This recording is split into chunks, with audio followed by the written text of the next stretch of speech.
நடிகரும் தமிழக வெற்றிக் கழக தலைவருமான விஜயின் மனைவி சங்கீதா கடந்த 24ஆம் தேதி செங்கல்பட்டு நீதிமன்றத்தில் விவாகரத்து கோரி மனு தாக்கல் செய்திருந்தார். அதில் நடிகர் விஜய் நடிகை ஒருவருடன் திருமணத்தை மீறிய உறவில் இருப்பதாக குற்றம் சாட்டியிருந்தார்.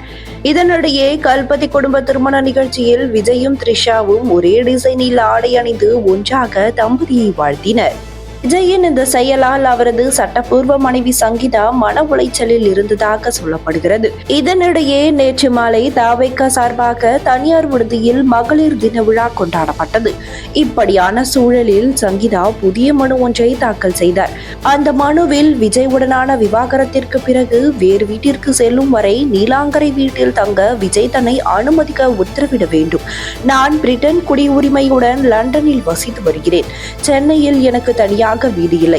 விவாகரத்து கோரியுள்ளதால் தற்போது சென்னையில் வீடின்றி தவிக்கிறேன். எனக்கு வீட்டிற்குள் அனுமதிக்க விஜய் மறுக்கிறார்.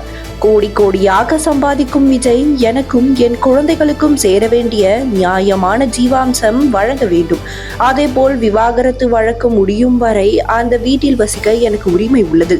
அதனால் வழக்கு முடியும் வரை விஜயின் இல்லத்தில் அனைத்து உரிமைகள் வசதிகளுடன் வசிக்க உத்தரவிட வேண்டும். விஜயின் அரசியல் சூழல் கருதி பலமுறை சுமூகமாக விவாகரத்து பெற முயற்சி செய்தும் விஜய் பிரிந்து செல்ல மறுக்கிறார். அது மட்டுமல்லாமல் சென்னை நீலாங்கரை வீட்டில் எனக்கு சரிபாதி பங்கு உள்ளது. இதேபோல் விவாகரத்து கோரி நீதிமன்றம் சென்றால் வீட்டில் அனுமதிக்க மாட்டேன் என்று விஜய் வழக்கறிஞர் மூலம் கூறியதாக குற்றம் சாட்டியிருக்கிறார்.